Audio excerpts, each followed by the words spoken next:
ఈరోజు మన మధ్య అలాంటి వారు లేరా?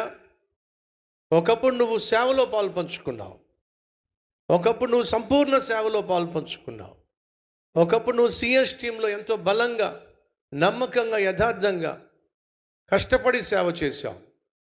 నీకు ఇచ్చిన బాధ్యతలు చక్కగా నిర్వర్తించావు. ఎన్నో సంవత్సరాలు సేవలో పాలు పంచుకున్నావు. కానీ ఈరోజు ఏమైంది? ఈరోజు నువ్వేం చేస్తున్నావు? దేవుడు నిన్ను నమ్మి ఒక విలువైన పరిచర్య ఇచ్చి, దేవుడు స్థాపించిన గొప్ప సంఘంలో సేవలో నీకంటూ ఒక బాధ్యతనిచ్చి, సేవనిచ్చి, సేవ చేస్తావని పిలిస్తే ఈరోజు నువ్వు ఏం చేస్తున్నావు? ఎక్కడున్నావు? ఒకసారి ఆలోచించు. విడిచిపెట్టేసావు కదూ?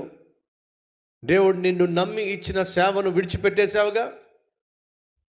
దేవుడు నిన్ను నమ్మి ఇచ్చిన బాధ్యతను పక్కన పెట్టేశావుగా.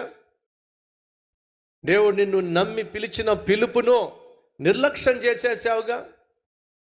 ఇప్పుడు సేవను విడిచిపెట్టేశావు. సిఎస్ టీంలో సేవలో పాలు పంచుకున్నావు, సంపూర్ణ సేవలో పాలు పంచుకున్నావు. మరి ఏమైందని యేసయ్య యొక్క సేవను విడిచిపెట్టి వెళ్ళిపోయావు? ఒకసారి ఆలోచించు. ఎందుకని దేవుని సేవను విడిచిపెట్టి వెళ్ళిపోయావు?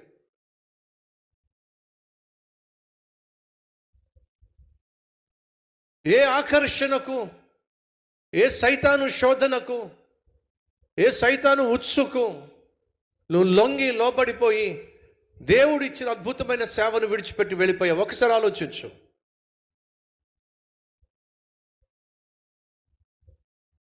పౌలు తిమోతికి ఉత్తరం రాస్తూ, తిమోతి, నేను వెళ్ళిపోయే సమయం వచ్చింది. త్వరలో నేను నా యాత్ర ముగించబోతున్నా. నిన్ను చూడాలని ఆశపడుతున్నా. త్వరగా నా దగ్గరికి రా అని తిమోతికి ఉత్తరం రాశాడు. అలా ఉత్తరం రాస్తూ ఒక మాట అన్నాడు. తెలుసా ఏంటో? అది చదివిస్తాను రండి. తిమోతికి రాసిన పత్రిక, 2వ పత్రిక, చివరి అధ్యాయము 7వ వచనము.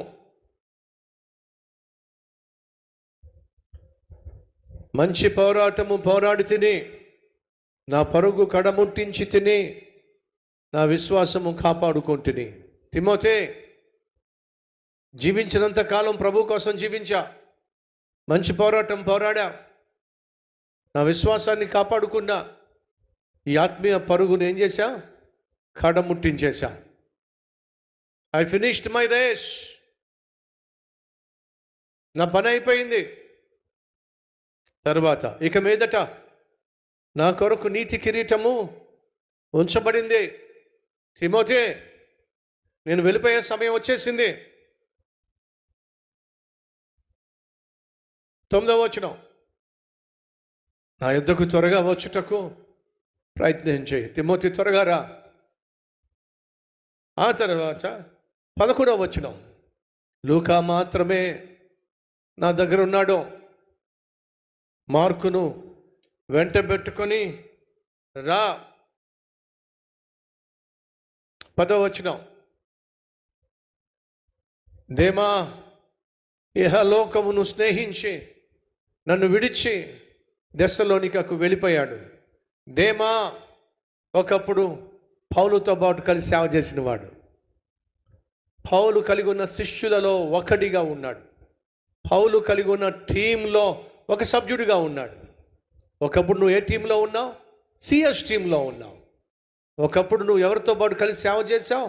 సంపూర్ణ సేవ చేసిన వారితో సేవ చేశావు. మరి ఏమైంది?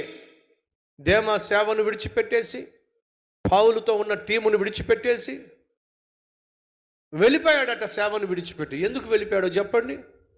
లోకాన్ని స్నేహించాడు. లోకంలో పడ్డాడో, లోకస్తులతో, లోక సంబంధమైనటువంటి ఆలోచనలతో, లోక సంబంధమైన జీవన వ్యాపారంలో పడి దేవునికి దూరం అయిపోయాడు. అడుగుతున్నాను సహోదరి సహోదరులు, ఈరోజు మనలో ఎవరైనా ఉన్నారా? ఒకప్పుడు ఎంతో చక్కగా సేవలో యాక్టివ్గా పాల్పంచుకొని, ఒకప్పుడు సంఘ సేవలో చాలా విరివిగా పాల్పంచుకొని దేవుని సేవకు, దేవుని యొక్క పరిచర్యకు వేరుగా దూరంగా వెళ్ళిపోయిన వాళ్ళు ఎవరైనా ఉన్నారా? ప్రశ్నిస్తున్నాను. ఎందుకు వెళ్ళిపోయావు? ఎందుకు వెళ్ళిపోయావు? ఉద్యోగం వచ్చిందన్నా, ఉద్యోగం వల్ల. నిన్ను పిలిచిన యేసు ముఖ్యమా? ఆ రోజు పేతురు ఏం విడిచిపెట్టొచ్చాడు? తన వ్యాపారాన్ని విడిచిపెట్టొచ్చాడు. ఏం విడిచిపెట్టొచ్చాడు? వలలు విడిచిపెట్టొచ్చాడు. వలలు విడిచిపెట్టి, వ్యాపారాన్ని విడిచిపెట్టి యేసును వెంబడించినటువంటి పేతురు, అంద్రయ్య, యోహాను, యాకోబు మళ్ళా ఎందుకు చేపలు పట్టడం ప్రారంభించారు? ఏం జరిగింది? వదిలిపెట్టి వెళ్ళిపోయారండి. యేసయ్య సేవను వదిలిపెట్టి వెళ్ళిపోయారు. రే సంగమా, ఈరోజు మనలో ఎవరైనా ఒకప్పుడు సేవలో పాల్పంచుకొని, ఒకప్పుడు ప్రభు కోసం రోషం కలిగి జీవించి, రకరకాల కారణాలు చూపిస్తూ, రకరకాల సాకులు చెప్తూ యేసు యొక్క సేవను విడిచిపెట్టిన వారికి ఈరోజు ఖచ్చితంగా ప్రభువు చెప్తున్నాడు ఏంటి తెలుసా? ఎందుకు వెళ్ళిపోయావు? నిన్ను ప్రాణంగా ప్రేమించా, నీకోసం ప్రాణాన్నే ఇచ్చా, నా అమూల్యమైన రక్తంలో నిన్ను కడిగా, నిన్ను కొనుక్కున్నా, నా సొత్తుగా చేసుకున్నా, నా సేవకు నిన్ను ఏర్పరచుకున్నా, సేవ చేయడానికి పిలిచినప్పుడు వచ్చావు, సేవలో పాల్పంచుకున్నావు, పరిచర్యలో పాల్పంచుకున్నావు, సడన్గా సేవను వదిలిపెట్టేశావు, ఇప్పుడు బయటికి వెళ్ళిపోయావు.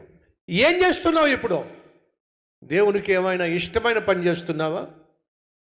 దేవుడు సంతోషించే పని ఏమైనా చేస్తున్నావా? దేవుని కొరకు రోషం కలిగిన సాక్షిగా ఏమైనా జీవిస్తున్నావా? ఏం చేస్తున్నావు బయటికి వెళ్ళి? ఒక్కసారి ఆలోచించు.